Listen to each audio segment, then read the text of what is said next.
तेलंगाना की वस्तुकला, तेलंगाना की धातु कला, तेलंगाना की बीज, तेलंगाना की धरती के अंदर से निकलने वाला बीज रूपी सोना, उस सारी गाथा का उद्घाटन बहुत पुराने पुराने चित्रों के साथ यहां आयोजन किया गया है। उस सारी प्रदर्शनी का उद्घाटन माननीय राष्ट्रीय अध्यक्ष श्री जेपी नड्डा जी करेंगे और उसके बाद 7:30 बजे महामंत्रियों की बैठक रहेगी। कल सुबह 9:30 बजे राष्ट्रीय पदाधिकारियों की बैठक इसी कैंपस में रहेगी, जिसके अंदर देश के सभी प्रांतों से, सभी वर्गों से, सभी क्षेत्रों से प्रतिनिधि आएंगे और भारतीय जनता पार्टी की आगामी रणनीति पर चर्चा होगी। 2 बजे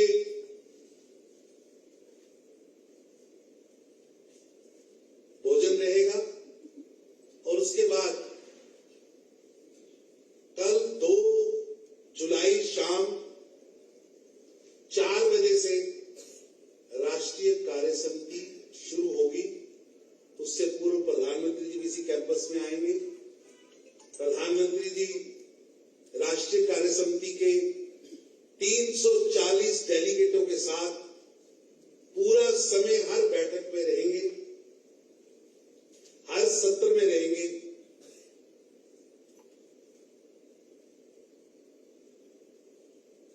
और 3 जुलाई को शाम 4 बजे राष्ट्रीय कार्य समिति समाप्त होगी और 4 बजे विशाल जनसभा को माननीय प्रधानमंत्री जी संबोधित करेंगे। मैंने आपके सामने 1, 2, 3 दिनों का कार्यक्रम रखा है। आपके ध्यान में होगा, कई लोगों के फोन आ रहे हैं कि तेलंगाना में कई बैठकें विधानसभा स्तर पर हो रही है। मैं आप सबको जानकारी देना चाहता हूं, भारतीय जनता पार्टी तेलंगाना प्रदेश ने 119 विधानसभाओं पर 2 दिन के प्रवास यानी 48 घंटे उस विधानसभा में भारतीय जनता पार्टी के पूरे देश के प्रतिनिधि 119 प्रतिनिधि वहां जाने की योजना बनाई थी। उस योजना की शुरुआत कल 30 अप्रैल से लेकर 2 जुलाई तक वो 119 प्रतिनिधि तेलंगाना की हर विधानसभा में जाकर लगभग 48 घंटे 7 बड़ी बैठकें करके आ रहे हैं, जिसमें बूथ से लेकर एक विधानसभा के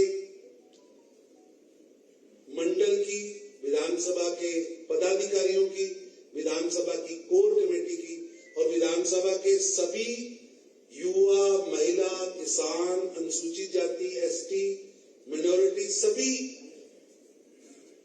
मोर्चों की बैठक भी वो वहां ले रहे हैं और एक बहुत बड़ा आयोजन जिसके अंदर संगठनात्मक 119 विधानसभा मजबूत हो। आदरणीय राष्ट्रीय अध्यक्ष श्री जेपी नड्डा जी के आदेश पर 119 नेता वहां भेजे गए हैं, जिनमें से 115 नेता कल 30 अप्रैल तक पहुंच चुके थे और उन्होंने वहां जाकर जमीन पर अपना काम शुरू किया है। इसके अलावा क्योंकि हैदराबाद एक मेट्रो सिटी है,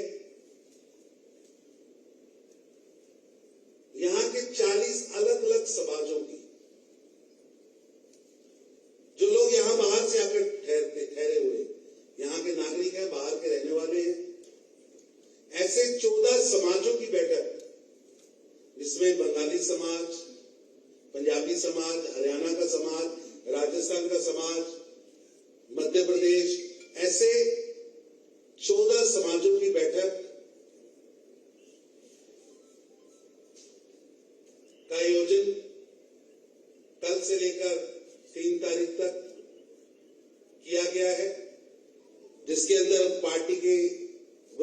नेता, पार्टी के मुख्यमंत्री उन 14 समाजों में जाकर भारतीय जनता पार्टी की केंद्र की श्री नरेंद्र मोदी जी की सरकार द्वारा किए गए कार्य में उनके अपने अपने प्रदेशों में जनहित के लिए, गरीबों के लिए, सुधारों के लिए जो काम हो रहे हैं उनकी चर्चा वो करेंगे।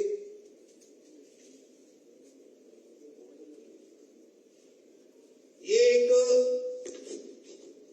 ऐसा आयोजन है जिसके माध्यम से हैदराबाद की अंदर रहने वाले 14 बड़े समाजों को, नॉर्थ ईस्ट, बंगाल, असम, इन सबको भी इन आयोजनों में जोड़ा गया है। अभी थोड़ी देर में माननीय राष्ट्रीय अध्यक्ष जी तेलंगाना की धरती पर पहुंचने वाले हैं, उनका जहाज लैंड होने वाला है। पार्टी के कार्यकर्ता हमारे राष्ट्रीय अध्यक्ष जी का भव्य स्वागत करने के लिए, अभूतपूर्व स्वागत करने के लिए जगह जगह पर खड़े हैं। मेरे पास फोटोज आ रही हैं, आपके भी मीडिया के बंधु वहां पहुंचे हुए हैं। और माननीय प्रधानमंत्री जी 2 दिन यहां पर रहेंगे। यहां के कार्यकर्ताओं ने आयोजन में तेलंगाना का कल्चर हर बैठक में दिखे और उसकी प्रदर्शनी हो, उसकी यादों को देश भर के डेलीगेट्स लेके जाएं, उसकी भी चिंता की गई है। और माननीय प्रधानमंत्री जी के संबोधन के बाद, उनके मार्गदर्शन के बाद 3 जुलाई को राष्ट्रीय कार्यकारिणी पूर्ण होगी। पूरे तेलंगाना और हैदराबाद का भव्य माहौल बना हुआ है, भावनात्मक माहौल बना है। तेलंगाना की जनता माननीय प्रधानमंत्री जी और भारतीय जनता पार्टी से अपार प्रेम करती है।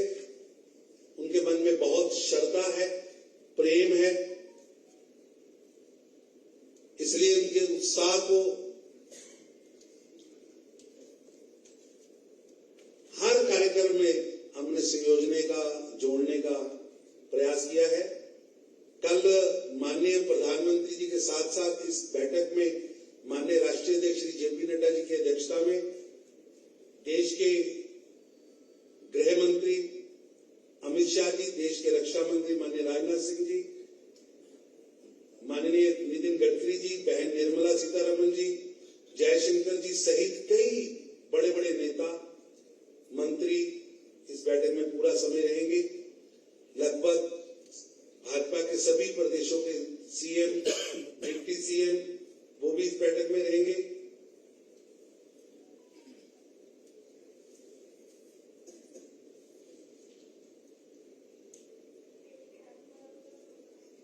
एक बहुत बड़ा आयोजन, बहुत बड़ा संगम भारत के दक्षिण छोर पर तेलंगाना की धरती पर हो रहा है। मैंने आपके पास सारी विस्तृत जानकारी रखी है। जनता का आशीर्वाद मिल रहा है, आपका आशीर्वाद भी मिले। हमारी इस 3 दिन की कार्यसमिति का आयोजन सफल हो, उसके लिए मैं आप सबका भी आशीर्वाद, साधुवाद, सहयोग चाहता हूं। और मैं आपके ध्यान में यह भी लाना चाहता हूं कि हमारी केंद्र की मीडिया टोली आपको हर प्रस्ताव के बाद, बैठक की हर सत्र के बाद यहां मीडिया ब्रीफिंग होगी और उस मीडिया ब्रीफिंग के माध्यम से हम सब लोग आपको बार बार विषयों की जानकारी देते रहेंगे। आपको एक बार फोटो का भी मौका मिलेगा, आप सबको वहां ले जाकर फोटो भी कराई जाएगी। कोई आपके मन में कोई बात है इसके बारे में पूछने के लिए तो बताइए।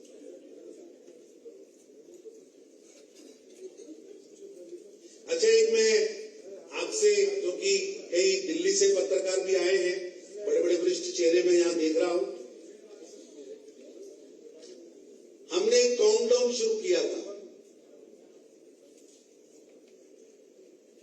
कि टीआरएस की सरकार जारी है और तेलंगाना में भाजपा की सरकार आ रही है। और भाजपा के कार्यालयों के बाहर हमने बड़ी बड़ी वॉच लगाई, जिसके अंदर आज इतने दिन, इतने घंटे, इतने मिनट उसमें प्रदर्शित हो रहे हैं। हर एक सेकंड का काउंटडाउन चल रहा है।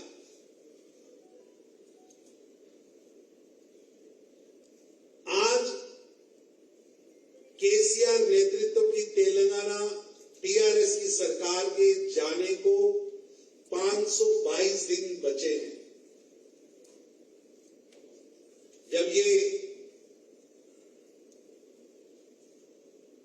कार्य समिति और विजय संकल्प सभा होगी, जिसमें भाजपा के 35,000 बूथों की टोलियां संकल्प लेंगी प्रधानमंत्री जी के सामने।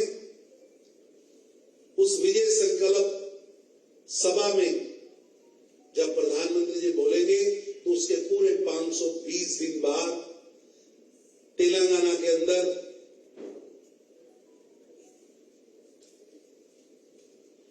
वंशवादी, भ्रष्टाचारी, परिवारवादी नेतृत्व से छुटकारा मिलेगा और गरीबों के लिए काम करने वाली, बंगारू तेलंगाना का सपने को पूरा करने वाली, श्री नरेंद्र मोदी जी के आशीर्वाद वाली भाजपा की सरकार बनेगी। 522 दिन बाद, तो इसलिए आज 522 दिन रह गए हैं। Bye bye KCR, 522 days balance. इसका भी आप प्रदर्शन हमारे पार्टी कार्यालय में जाकर देख सकते हैं। आपके मन में कोई विषय हो, वैसे तो मैंने सारा एक्सप्लेन किया है।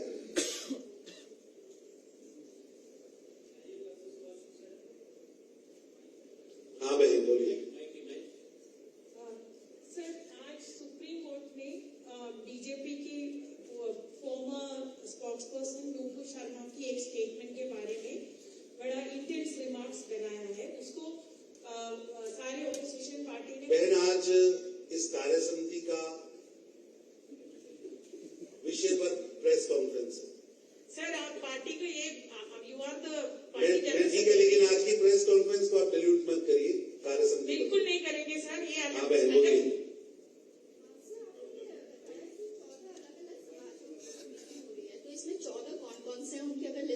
हाँ बिल्कुल, आपको लिस्ट हमारी मीडिया टीम आपको पूरा कार्यक्रम, कौन जा रहा है, कितने बजे जा रहा है और कौन सा स्थान रहेगा और लोकल कोऑर्डिनेटर कौन रहेगा, हमारे यहाँ के प्रवक्ता और मीडिया टीम आपको सुभाष जी, इसको आप सबको पीडीएफ आज मिल जाएगा। सभी समाजों को मौका दिया है स्वागत करने का। सभी की ओर से बार बार रिक्वेस्ट आ रही थी और तेलंगाना की जनता का आशीर्वाद देने के लिए भारतीय जनता पार्टी का हर कार्यकर्ता तत्पर है। हम आशीर्वाद देने के लिए 119 विधानसभा में भी जा रहे हैं, हम आशीर्वाद देने के लिए समाजों की बैठकों में भी जा रहे हैं और आशीर्वाद देने के लिए घर घर भी जा रहे हैं। और उस आशीर्वाद का एक चित्रण लिख रहा है कि जिस तरह दुबाका का धमाका हुआ और दुबाका के चुनाव के जीतने के बाद हमने ग्रेटर हैदराबाद का चुनाव में अच्छी प्रदर्शन किया और उसके बाद हजूराबाद में भाजपा की विजय हुई और यहाँ के हजूर जो कभी मंत्रालय नहीं जाते, उनके बारे में कई किस्से यहाँ पर चलते हैं। वो हजूराबाद के चुनाव में हजूर की अहंकार को भी जनता ने चोट दी और भाजपा को आशीर्वाद दिया। हमारी प्रजा संग्राम यात्रा चल रही है, 200 दिन की यात्रा है, उसके 2 पड़ाव पूरे हुए हैं। 71 डेज पैदल चलते हुए भाजपा के प्रदेश अध्यक्ष पद यात्रा करते हुए गांव-गांव जा रहे हैं। उसके लिए भी बहुत ज्यादा जन समर्थन, जन आशीर्वाद हमें मिल रहा है। ये उसी कड़ी में 119 विधानसभाओं का जन आशीर्वाद देने के लिए जनता से और कार्यकर्ताओं से मिलने के लिए हमारे नेता गए हैं। ये उसी पड़ाव का हिस्सा है। आपने बोला कि आपने बाय बाय केसीआर बोला का एक नारा दिया है, पर उन्होंने भी, टीआरएस ने भी बाय बाय मोदी का एक नारा दिया है और उन्होंने ये भी बोला है साथ में कि आपकी जो 3 दिन की कार्यकारिणी इसको बीजेपी सर्कस कह के इसका नाम दिया है।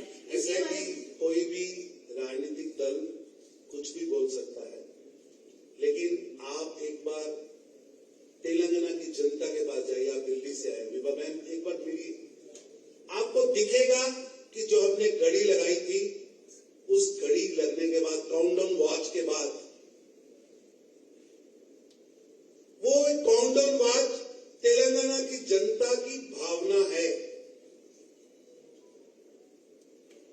उसकी भावना का प्रदर्शन है। और जब हमने बाय बाय मोदी की वो बात देखी तो उससे स्पष्ट हो गया कि जो हमने वॉच लगाई थी उसका असर कितना दिख रहा है कि केसीआर की सरकार डगमगा रही है, डगमगा रही है। हाँ जी, तरुण जी एक मिनट बहन बोल रही थी, बहन बोलिए बेटी। Sir, KCR government came into the power solely by stating that they were the ones who were heading Telangana movement, statehood उन्हीं के अंडर आया. You have shown in exhibition how extensively BJP also participated in Telangana movement. Is it going to be an issue? Are you going to take? आप क्या TRS और KCR government को take on करेंगे इस बात पर कि तेलंगाना मूवमेंट में बीजेपी का भी उतना ही योगदान था जितना वो अकेले क्रेडिट नहीं ले सकते इस बात में? ऐसा है कि तेलंगाना मूवमेंट में तेलंगाना के हर नागरिक की भूमिका थी और भारतीय जनता पार्टी की भी उसमें बहुत बड़ी भूमिका थी। जिस तरह केंद्र में प्रस्ताव आया, आप उसकी अगर रिकॉर्डिंग निकालेंगे, श्रद्धेय हमारी नेता बहन सुषमा स्वराज जी का भी उस समय का भाषण एक ऐतिहासिक भाषण था और यहां की जनता ने आज भी कहीं जाएंगे तो सुषमा जी के बारे में तेलंगाना बनाने के लिए उन्होंने जो किया है, जो भाजपा का योगदान है, जनता उसमें उस योगदान को पूरी श्रद्धा के साथ मानती है। तरुण जी, विषय ये आया कि केवल टीआरएस ने ही उस आंदोलन को चलाया है और उसका क्रेडिट लेने की कोशिश की। इसलिए आज जो फाउंडर्स मेंबर्स हैं, उस मूवमेंट के फाउंडर मेंबर्स वो टीआरएस छोड़ चुके हैं और उसमें से ज्यादातर लोगों ने भाजपा ज्वाइन की है, क्योंकि केसीआर साहब ने जो सपना दिया था, जो वादा किया था बंगारू तेलंगाना बनाने का, यहां के नौजवानों को नौकरी देने का, यहां के संसाधनों का स्टेट के हित में प्रयोग करने का, यहां के किसानों को उचित स्थान देने का, उचित दाम देने का, यहां की दलित बंधु जो उन्होंने एक स्कीम की बात की थी वो इंप्लीमेंट नहीं हुई, जो उन्होंने बेडरूम देने की बात कही थी सभी गरीबों को वो कोई पूरी नहीं हुई। इसलिए आज तेलंगाना के अंदर वादा खिलाफी का माहौल बना हुआ है और लोग अपने आप को, जो आप कह रहे हैं बिल्कुल ठीक है, लोग अपने आप को चीटिंग की है, उनके साथ ऐसा मानने के, उनके साथ धोखा किया गया है। केसीआर साहब द्वारा एक जन आंदोलन से निकलकर सरकार तो बना ली और सरकार चला कौन रहा है? आज उनकी बेटी कविता चला रही है सरकार, आप जाके देखिए। उनके बेटे केटीआर चला रहे, उनके दामाद हरीश जी चला रहे। ये कोई भी व्यक्ति उस आंदोलन में नहीं था, ये विदेशों में नौकरियां करने वाले लोग, उनका कुटुंब आकर सरकार के ऊपर बैठ गया। तरुण जी, आपने बताया कि हैदराबाद एक कॉस्मोपॉलिटन सिटी है, यहाँ 40 अलग अलग समाजों के लोग 14 समाजों के रहते हैं। इसमें आपने अलग अलग राज्यों का नाम लिया। इसमें हिंदी भाषी राज्य जैसे उत्तर प्रदेश, बिहार, झारखंड, मध्य प्रदेश, केरल भी है, तमिलनाडु भी है, नॉर्थ ईस्ट भी है, असम भी है, बंगाल भी। नहीं, ये जो राज्य में पूछ रहा हूँ, इन राज्यों का भी कोई कार्यक्रम है? हाँ है। 14 जो हमने ज्वाइन किया है, उस 14 के अंदर हिंदी भाषी भी है, साउथ भी है, नॉर्थ भी है, ईस्ट भी है, वेस्ट भी है। चारों गुजराती, वेस्ट, महाराष्ट्र वेस्ट वो भी है और ईस्ट भी है। पूरे भारत के जो यहाँ रहने वाले लोग हैं, उनके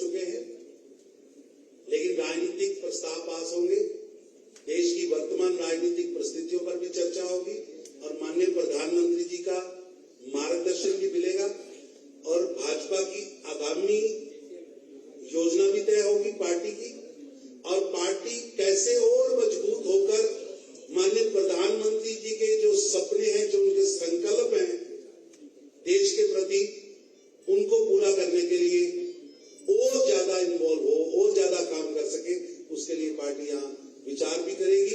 आगामी जहां जहां चुनाव है उनकी रणनीति पर भी चर्चा। तरुण जी, रविंदर जी के बगल से बोल रहा हूँ। एक सवाल मेरा ये है कि तेलंगाना के 119 विधानसभा सीटों में आपने अपने नेताओं को भेजा है 24 घंटे के लिए, 48 घंटे नहीं रहा, 48 घंटे के लिए। तो मेरा सवाल आपसे ये है, क्या इसकी रिपोर्ट भी पेश होगी? और दूसरा इसी से जुड़ा हुआ है कि कई जगह विरोध का मामला सामने है, खासकर ओम प्रकाश माथुर जी ने एक ट्वीट किया है जिसमें उन्होंने वीडियो डाला कि कांग्रेस के कुछ कार्यकर्ताओं ने उनके कार्यालय में हमला किया, जिला कार्यालय में हनुमान कोंडा जिला में। तो क्या उस पर भी आप लोग कोई प्रस्ताव या कोई चर्चा करेंगे? ऐसा है कि निश्चित रूप से 119 जगहों पर कार्यकर्ता बाहर से, वरिष्ठ कार्यकर्ता बाहर से प्रतिनिधि के रूप में गए हैं, वो अपनी रिपोर्ट भी सबमिट करेंगे। ये पार्टी के विस्तार की एक योजना है, जनता के प्यार को संगठनात्मक रचना और पार्टी को वहां मजबूत करने की योजना है। वहां के मुद्दों को निकालना और उनको एड्रेस करना उसकी योजना है। अगर कोई पार्टी के, कांग्रेस पार्टी के लोगों ने ऐसा किया है तो मैं समझता हूं दुर्भाग्य है। तो देश के अंदर सबके लिए राजनीतिक वर्किंग करना स्वतंत्रता है। अब आप नहीं कर पाते हैं या आपकी पार्टी के पास कोई नीति या नियत नहीं है, भाजपा पूरी नीति के साथ नियत रखकर कार्यकर्ता आगे बढ़ रहे हैं और पूरे देश के अंदर भाजपा के प्रति जन समर्थन दिन प्रतिदिन बढ़ रहा है, क्योंकि प्रधानमंत्री मोदी जी देश के लिए, देश को आगे ले जाने के लिए, देश के गरीबों के लिए लगातार काम कर रहे हैं। तरुण जी, एक और प्रश्न, मैं आमोद बोल रहा हूँ। एक और प्रश्न है कि जिस तरह से उदयपुर में घटना घटी और इस देश के कई हिस्सों में माहौल सांप्रदायिक तनावग्रस्त हो रहा है, खराब हो रहा है, उसको लेकर भी कोई प्रस्ताव या कोई विचार? अमोद जी, भाजपा की बड़ी स्पष्ट सोच है, प्रधानमंत्री जी भी कई बार कह चुके, अध्यक्ष जी भी कई बार कह चुके, सबका साथ सबका विकास और सारे देश को साथ लेकर आगे बढ़ना, देश के विकास को लेकर आगे बढ़ना, यही भाजपा का। और आज कार्य समिति पर ही ये प्रेस कॉन्फ्रेंस। तरुण जी, ये कार्यकारिणी शुरू होना समय में आपका बीजेपी का म्युनिसिपल चेयरमैन और कारपोरेटर 3 म्युनिसिपैलिटीज में टीआरएस में शामिल होगा। ऐसे कि हाँ बोलिए मेरे सर, इसके लिए क्या है, आप कैसा कर सकते हैं? ऐसा है कि भारतीय जनता पार्टी बहुत तेजी से आगे बढ़ रही है, जहां भी आगे बढ़ती है उस पर दबाव बनाया जाता है। बंगाल में भी बनाया गया था, यहां भी बनाया गया है, लेकिन आप देखें भाजपा में बड़े बड़े चेहरे पिछले 3 महीनों में पार्टी में आए हैं, सरकार से मंत्री पद त्याग कर आकर चुनाव लड़के भाजपा में शामिल हुए। बड़े बड़े चेहरे आए और अगले 2-3 दिन में भी आपको अच्छी खुशखबरियां मिलेगी, भाजपा भी अच्छी खुशखबरियां आपको देगी। समाप्त करें भाई साहब? और एक लास्ट क्वेश्चन। हाँ जी भाई साहब बोलिए। Yes, sir. KTR is saying, come to Telangana to learn what is development. And आओ देखे सीखे जाओ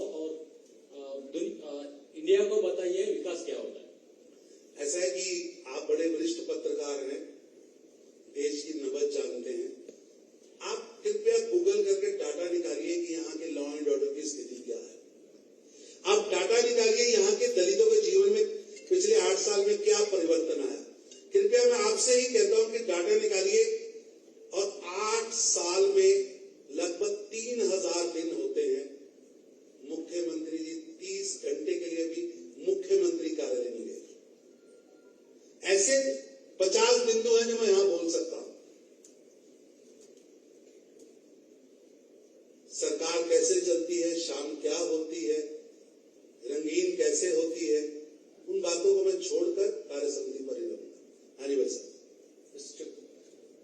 ये जो आप countdown clock you talked about was switched off the day after it was started at your headquarters in the city, the state party headquarters in the city. Do you have any idea if it has been restarted? और लगातार चल रही है। नहीं चल रही है, 2 दिन से तो बंद था। आप जिस दिन खोले थे नेक्स्ट मॉर्निंग बंद हो गया था। Cops went, police went and they said you have to shut it down. It was shut down. 1 minute के लिए भी बंद नहीं भाई साहब। और मैं आपको, हमारा मीडिया विभाग रोज ट्वीट करेगा चलती हुई वॉच का। और ये वॉच केवल भाजपा कार्यालय पे नहीं लगी है, ये वॉच तेलंगाना की करोड़ों जनता के दिल पे लगी है। बाय बाय केसीआर, अब नहीं चाहिए टीआरएस की सरकार। धन्यवाद। सर, एक क्लास